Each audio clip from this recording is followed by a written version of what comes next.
पर इस घोर कलयुग में उस मालिक का नाम लेने से इंसान हमेशा डरते रहते हैं, कतराते रहते हैं और अपने आप को राम के नाम से बचाते रहते हैं। झूठ बोलना हो, चुगली निंदा करनी हो, बुरी बुरी बातें करनी हो, फुर्सत मिल जाती है। लेग पुलिंग, टांग खिंचाई करनी हो, ठगी बेईमानी के तरीके, योजनाएं बनानी हो, सबके लिए समय मिल जाता है। समय नहीं मिलता अल्लाह वाहिगुरु मालिक की भक्ति इबादत के लिए। हर कार्य में इंसान के पास फुर्सत है, बिजनेस है, व्यापार है, कुछ भी करना पड़े, सारी रात जागना पड़े तो एक टांग पे खड़ा रह के पहरा देगा, पर सुबह माया रानी मिलनी चाहिए। हर कार्य के लिए इंसान भागता दौड़ता है, पर अल्लाह वाहिगुरु राम के लिए फुर्सत नहीं है, समय नहीं है, उसका नाम नहीं लेना चाहता। और जैसे जैसे इंसान मालिक के नाम से दूर होता है, वैसे वैसे उसके अंदर की तमाम खुशियां चली जाती हैं। मालिक का नाम एक ऐसी रसायन है जो हर तरह की बीमारी, टेंशन, दुख दर्द को दूर कर सकती है। अल्लाह वाहिगुरु ओम हरि गौड़ खुदा रब, अरबों नाम है उस ताकत के। पानी को जल बोलो, नीर वाटर वाशर आब नीलू नीरू, कितने भी नाम बोल दो, पानी का नाम बदलने से पानी का स्वाद या पानी का रंग नहीं बदला करता। उसी तरह उस मालिक को अल्लाह कहो, वाहिगुरु राम गौड़ खुदा ईश्वर भगवान, कितने भी नाम ले लो, पर उसका नाम बदलने से वो सुप्रीम पावर, वो ताकत, वो शक्ति कभी बदलती नहीं, अलग तरह की नहीं होती। तो मालिक का नाम, प्रभु की भक्ति इबादत का वो तरीका आप कर सकते हैं बिना किसी दाम के, बिना धर्म जात मजहब छोड़े, बिना कपड़े चेंज किए, जैसा भी पहनावा पहनते हैं, जिस तरह का भी आप धर्म को मानते हैं या अपना बिजनेस व्यापार करते हैं, बस ठगी न मारो, बेईमानी न करो, भ्रष्टाचार, झूठ न बोलो, कभी किसी का दिल ना दुखाओ। दिल दुखाने का मतलब ऐसा कर्म ना करो जिससे दूसरे को तकलीफ हो। बुरे कर्म, बुरी सोच, इंसान जब बुरी सोच आती है, अगर सुबह शाम अल्लाह वाहिगुरु मालिक का नाम लेता रहे तो उस सोच का जो फल है वो खत्म हो जाता है। कोई भी दिमाग विचार शून्य तो हो ही नहीं सकता। विचार तो चलते रहते हैं, कभी कोई आया, कभी कोई आया, कभी कोई आया, कभी कोई आया, लेकिन उन विचारों को फॉलो ना करो, बुरे विचारों के पीछे चलो ना, बुरे विचारों के अनुसार काम करो ना, तो भी आप बुराइयों से बच जाएंगे और मालिक की कृपा दृष्टि के काबिल बन जाएंगे। आप सुमरन करते हैं, मंजूर कबूल होता है, पर आपको कई बार एहसास नहीं होता। आप कहते हैं मेरा सुमरन चलता नहीं। चलने से आपका तात्पर्य है ध्यान नहीं जमता, अंदर कोई चमत्कार, वो नज़ारा नजर नहीं आता। सुमरन करने से, भक्ति इबादत करने से वो पहाड़ जैसा कर्म कंकर में बदल जाता है। तो ये नहीं कि सुमरन ने काम नहीं किया, सुमरन ने तो काम किया पर आपको महसूस नहीं होने दिया। कोई भी काम आप करते हैं उसका फल मिलता है, कम ज्यादा थोड़ा बहुत कुछ ना कुछ तो मिलता है। सपने में आपके कर्म कट जाएंगे, जीते जी गम दुख दर्द चिंताओं से आप आज़ाद हो जाएंगे। क्या मालूम राम के नाम से, ओम हरि मालिक की भक्ति इबादत से आपके कौन से पाप कट जाएं।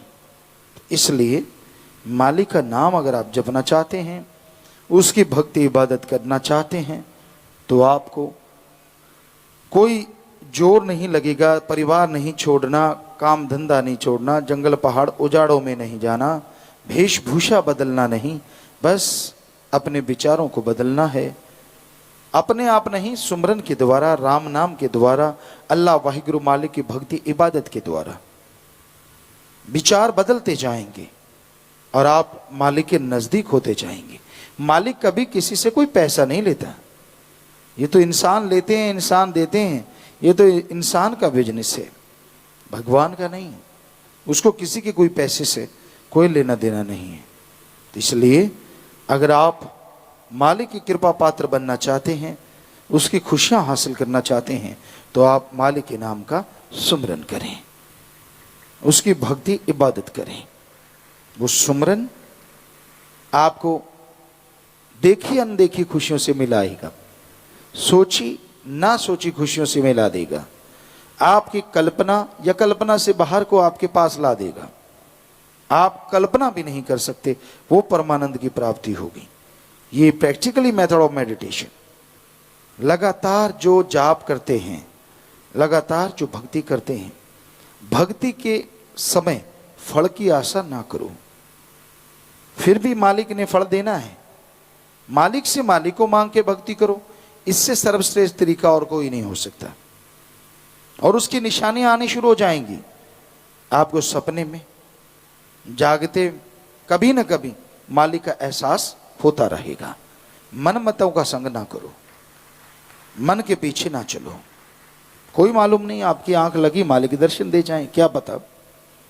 क्योंकि हो सकता है आपकी बॉडी उस काबिल ना बनी हो, या मालिक को यह भी ना मंजूर हो कि आप उस तरीके के बन जाएं, क्योंकि आपसे दुनियावी भी ऐसी बातें पड़ी हों जो आपसे लेनी हो।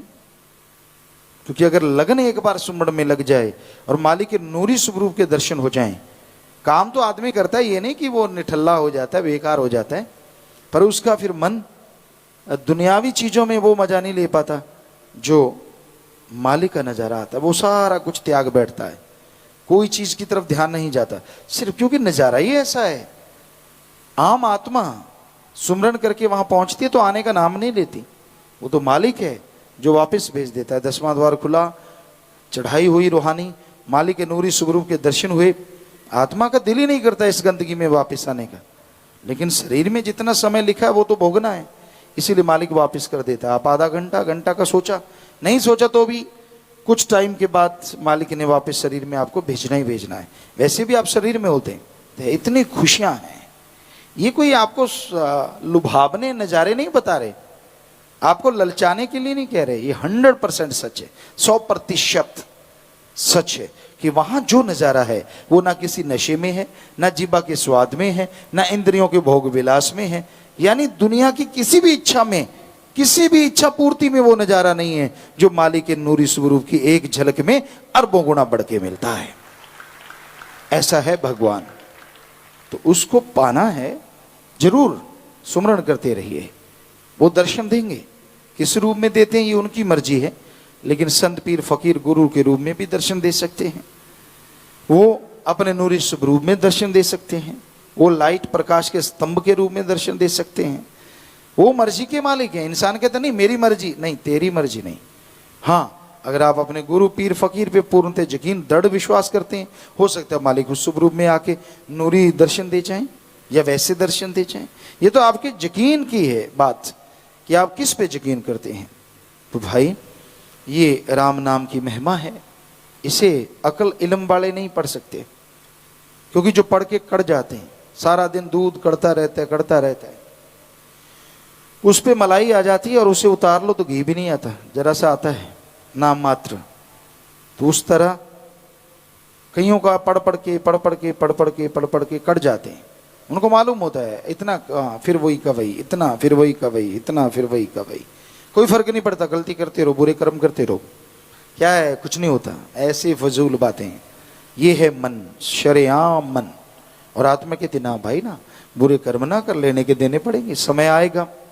तो आत्मा की आवाज को जिसने सुन लिया वो भगवान की खुशियों का हकदार बनता है, और वो खुद ही नहीं, परिवार कुलों का भी उद्धार होता है, और दोनों जहां की खुशी। साध संगत निम्नलिखित पर्ण करना चाहती है, कभी नेगेटिव नहीं सोचेंगे, नेगेटिव विचार आने पे सुमन करेंगे। कोशिश यही कि ना सोचो, पर अगर सोच आ गई तो 5 मिनट सिमरण करेंगे, वो जो आपको बोला हुआ है वो उसी समय खत्म हो जाएगा। जो पर्ण करने आए हाथ खड़ा कर लीजिए। तो तो आप भंडारे के दिनों में जो पर्न कर रहे हैं, घरों में बेहद खुशियां हैं। मालिक दिया में रहने से नवाजे और 10 गुना बढ़ के खुशियां मालिक आपके घरों में भेजे। जोर से नारा लगा के हाथ नीचे कर लीजिए, आशीर्वाद जी, आशीर्वाद। ਧੰਨ ਸਤਿਗੁਰੂ ਤੇਰਾ ਹੀ ਆਸਰਾ। ਗੁਰੂ ਜੀ ਦੀ ਪਿਆਰੀ ਸੰਗਤ ਨੂੰ ਨਿਵੇਦਨ ਕੀਤਾ ਜਾਂਦਾ ਹੈ ਕਿ ਹਰ ਰੋਜ਼ ਸਤਸੰਗ ਸੁਣਨ ਦੇ ਲਈ ਸਾਡੇ ਚੈਨਲ ਡੇਰਾ ਸੱਚਾ ਸੌਦਾ ਨੂੰ ਸਬਸਕ੍ਰਾਈਬ ਕਰ ਲੈਣਾ ਜੀ।